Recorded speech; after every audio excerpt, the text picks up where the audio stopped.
everybody. We're David and Nikki Nellis, and welcome to Foodie the Beast. We have such a tasty show for you today. We're talking punches with Dan SEARING. He just dropped his new book, The Punch Bowl, and HAIDAR KAROUM is in. You know him from Estadio and Proof. I'm glad he didn't drop the punch bowl. We also have Irish chef Catherine FULVIO in with us, and our friend Noah Dan, the founder of Pitango Gelato. Yeah, it's going to be a delicious show. Stay tuned.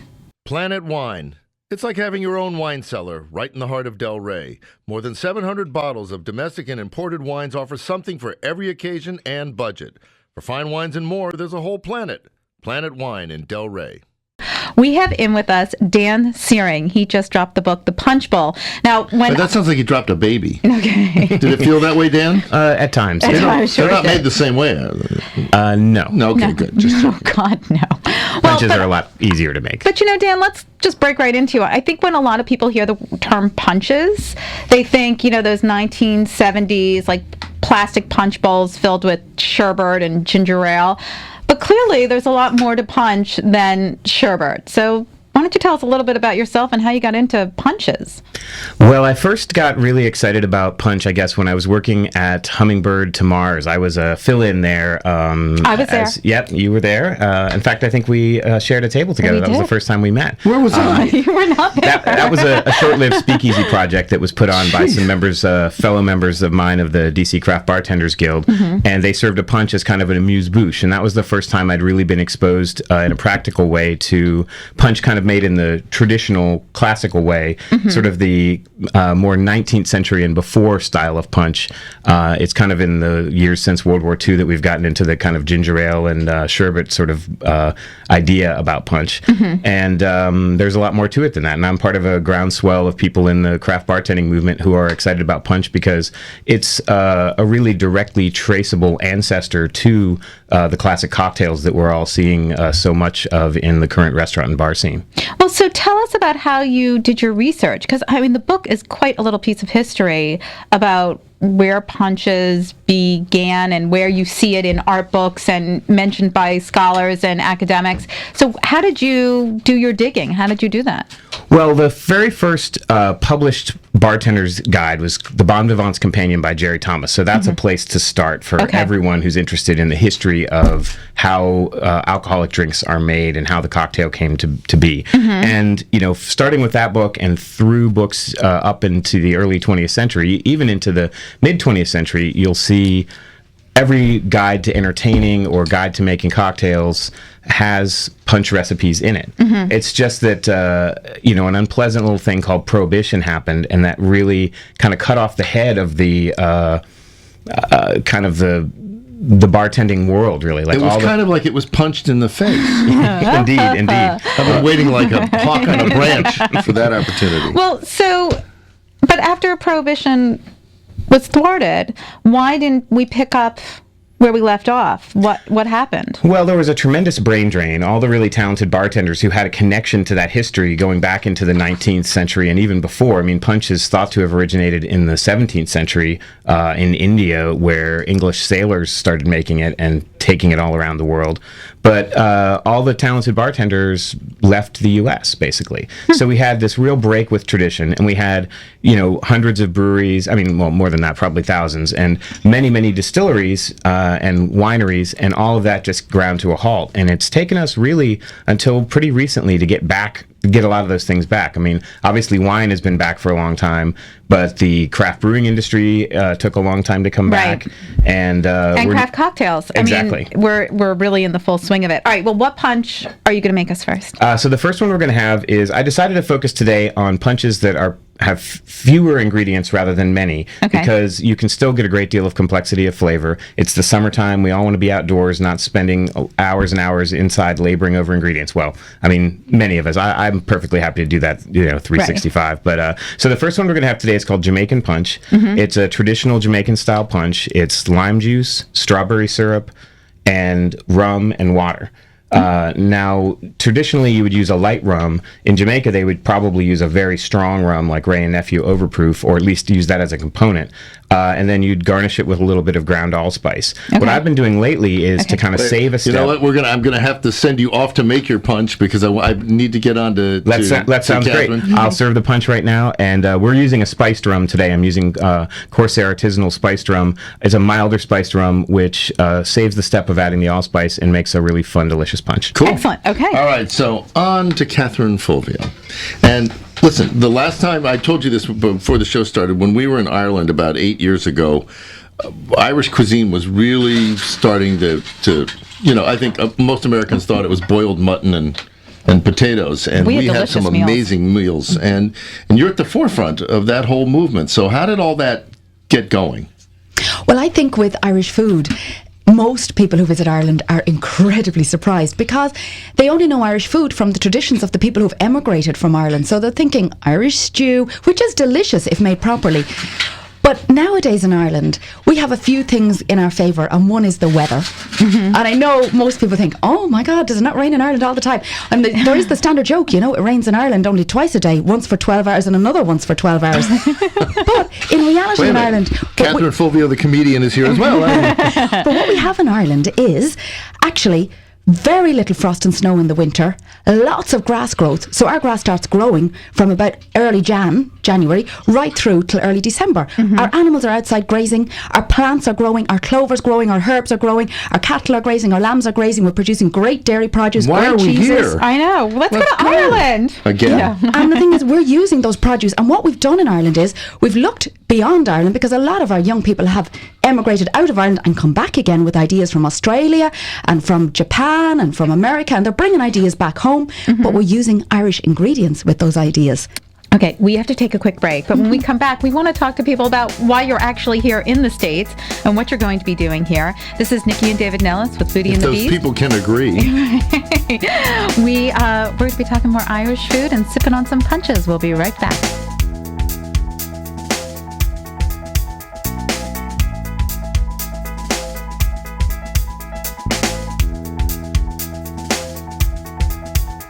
The phrase neighborhood restaurant means convenience, but not necessarily style or good taste.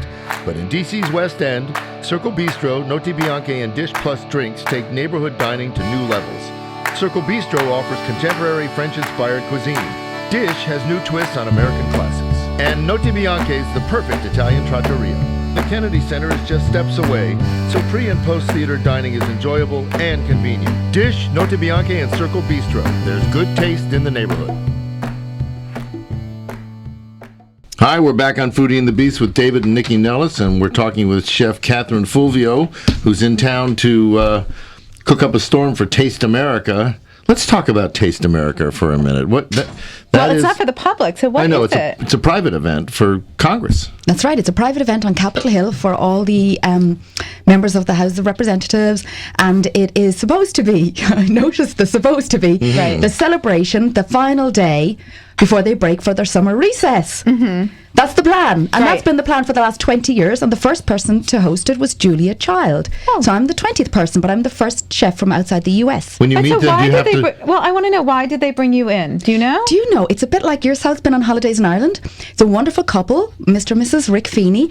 Rick and Barbara Feeney, they were on holidays in Ireland last autumn, and they signed up to a cooking class in my cookery school. Oh. And stayed over in our guest house, and we were chatting away, and they said, we organised this event, would you like to come over? And that was great. It. And you know that every chef who does that has to talk like Julia Child. Hello! Oh, it's so good to be here. And did Tourism Ireland, did they bring you over? Tourism Ireland have helped me with the PR for the trip and everything. Tourism Ireland have been involved, and Borbia, which is the Irish Food Board, they have a big office now in New York. Oh, okay. And they're really going at it really hard to try and promote Irish food in the United States. Interesting. All right. And Tourism Ireland, of course, are telling everybody, go back to Ireland. Right, go back. Log on to that discoverireland.com website and see all about Irish food. Absolutely. All right, so now how can people find you? Where can us in the States find your show, and where can we get your books? Tell us everything. Well, my book will be, the next book, Catherine's Italian Kitchen, will be on Amazon.com in October. Okay. Catherine's Italian Kitchen is already on it. It's already there. Yeah.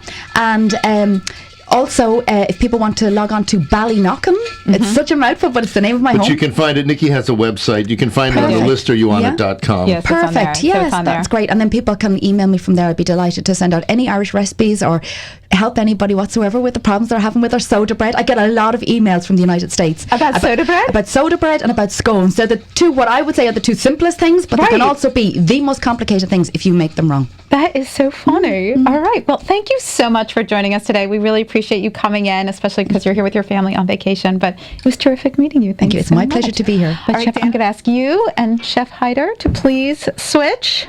David, you can do the I don't intro. know. I kind of like Catherine. I know. Let's keep Catherine here. Haidar here. I think I might stay for all Do you want this. to say Right, something? right. You're Sort of welcome to flying stay in around. with us. So, all right. So here, we got HAIDAR KAROUM in here, and it's a long story, but basically, I owe him $100 because I always thought he'd been on the show in the early days, and he bet me.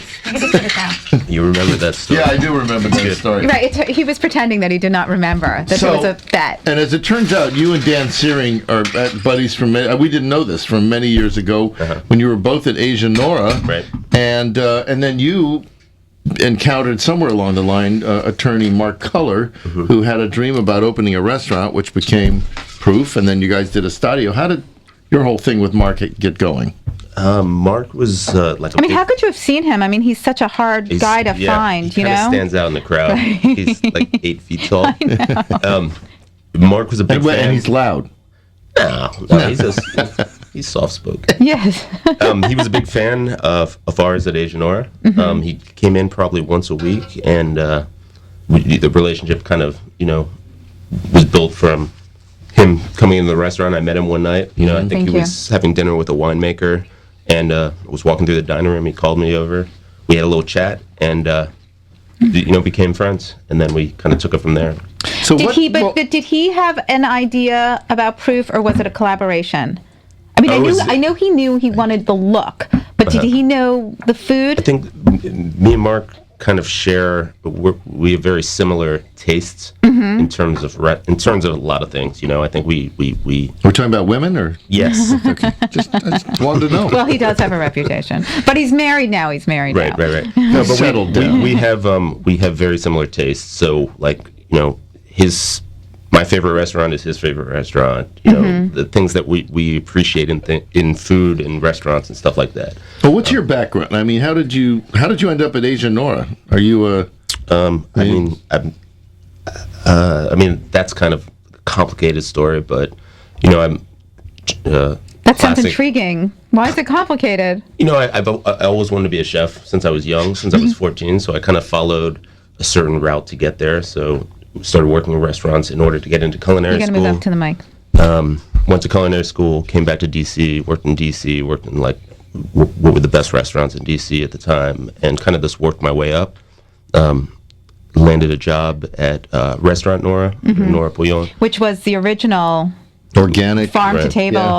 It was restaurant in kind the of, yeah. I city. mean, she's the Alice Waters of the Of East DC, Coast. absolutely. So, and she had a huge influence on just the way that I just think about food and cooking seasonally and organically. You don't think about it. It's just there's no other option. They have a little Spanish influence. Yeah. And are you guys working? Are we allowed to talk? Do you have any future projects, or are there other cuisines that you're looking to explore? I mean, there's definitely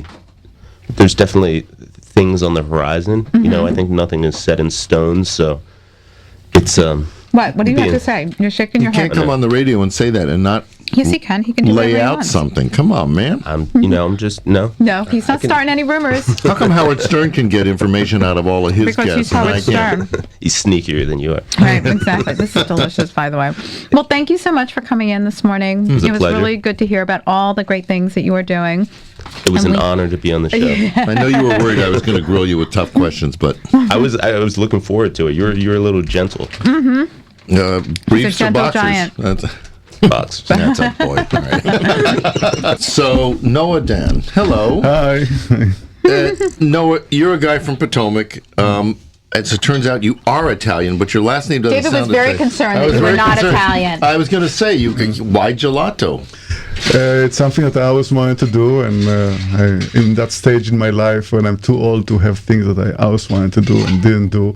So it's something that I started about 6-7 years ago, and it's picked up really nice. It's a home run. So I'm going to bet that a lot of people don't know the difference between what a gelato is and what an ice cream is.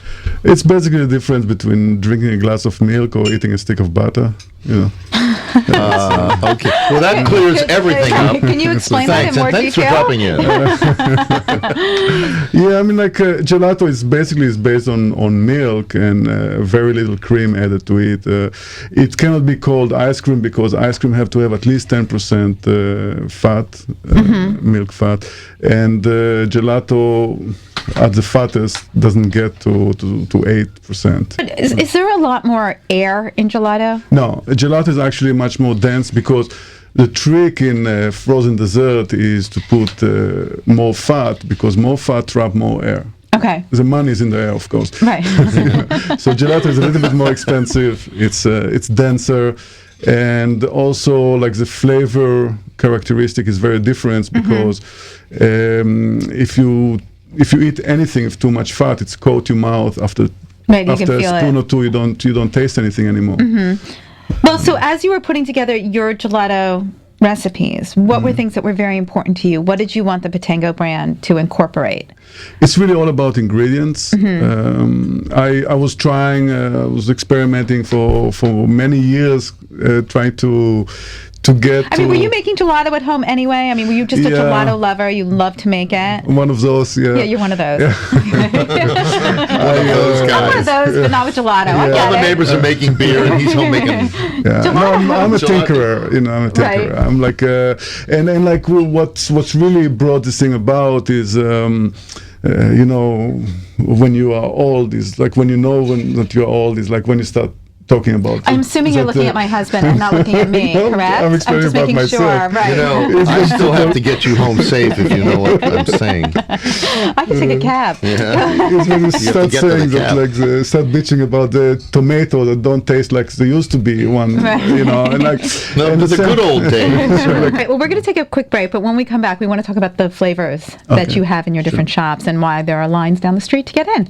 This is David and Nikki Nellis with Foodie the Beast. We're going to be talking more sweets with Pitango Gelato. We'll be back in just a sec.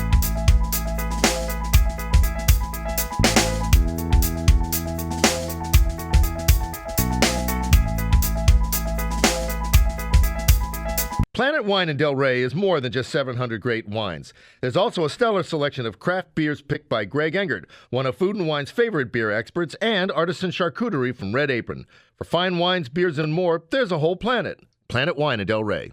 Back on Foodie and the Beast with David and Nikki Nellis. We've got Noah Dan of Pitango Gelato in. Before we get to tasting gelati, which is gelato. okay with me, I just want to thank very quickly the folks that make this show possible. Our good friends at Georgetown Bagelry with the best bagels. I wonder what a bagel would taste like dipped in this beautiful gelato. Yum. Or no, what about with the berries? Neighborhood restaurant group, especially the people at Planet Wine, a great wine store in Del Rey, and the people at Founding Farmers, John Arroyo and that crew, Farmers and Fishers down on the Georgetown Harbor, Notte Bianche, Dish and Circle Bistro, which is about to reopen. Yes, it is. And Charles Schwartz and Son Fine Jewelers. My gosh, a jeweler I know. sponsoring this show. How nice. I am bedecked. Yeah, you are bedecked. And the not. folks at Bethesda Central Farm Market, Mitch Berliner, Wild and gang. Crazy Mitch. So thank you all for supporting the show. Absolutely. So Noah, let's come back to you. You're dishing out gelato Make those here. small, Noah. Those are too big. No, they're not. Abondanza. So tell us Here we about the go. kind of flavors you brought in today and how, I mean, because you guys don't just do classic gelato flavors. You come up with different kinds We of profiles. actually- How do you do it? We actually keep very classic. In Do other you? words, most of our stuff is like one ingredient. Yeah.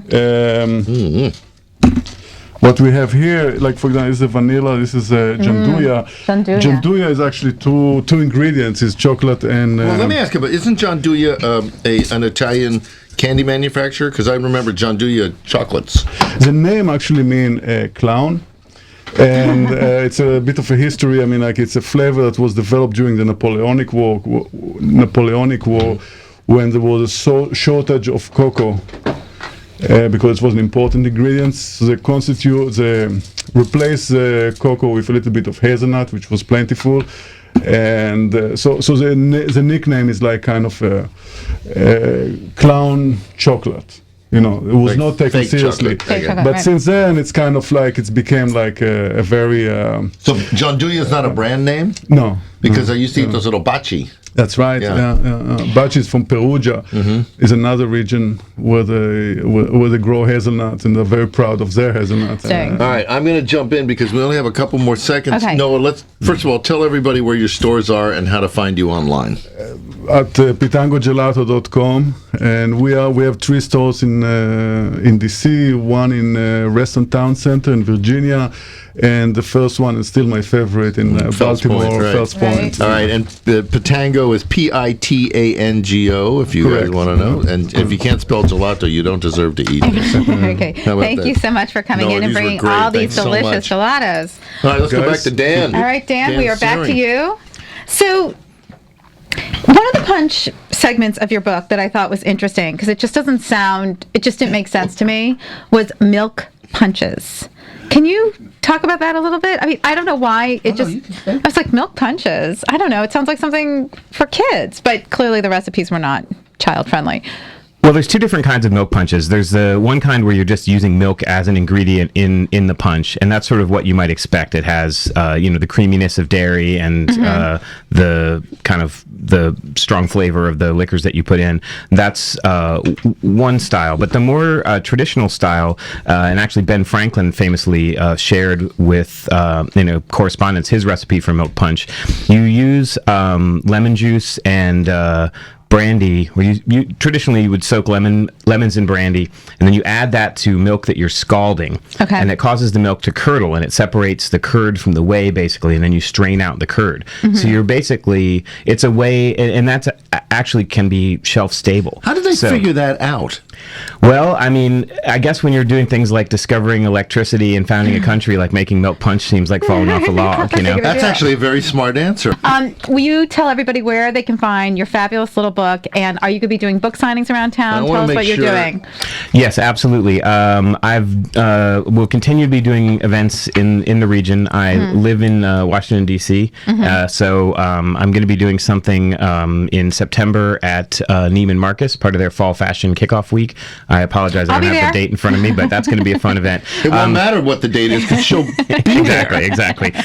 You can get signed copies actually at my bar, Room 11, which is in Columbia Heights at the corner of 11th and Lamont. At the Hour in Alexandria. You can get it at Barnes & Noble locations and also online from Barnes & Noble and Amazon.com. It's a beautiful It little is a book. beautiful, and I It really do want to is. say also, because something we didn't mention is there's a lot of DC representing in that book. You talked to Gina Tresavani and Derek Brown and Owen Thompson, and you got recipes for some great people. So it's nice that you kept it a little local. Yes, there's That's great. 25 contemporary recipes in addition to the 50 classic recipes, and many of them come from DC bartenders, and many from bartenders all over the country, too. All right, so let's thank our guests, HAIDAR KAROUM, Catherine Fulvio, Dan Searing, and Noah Dan. And next week we got a We hot have show. a great show next week. Teddy Folkman is going to be in. He's been on the show quite a few times, but we are going to be talking about home brewing.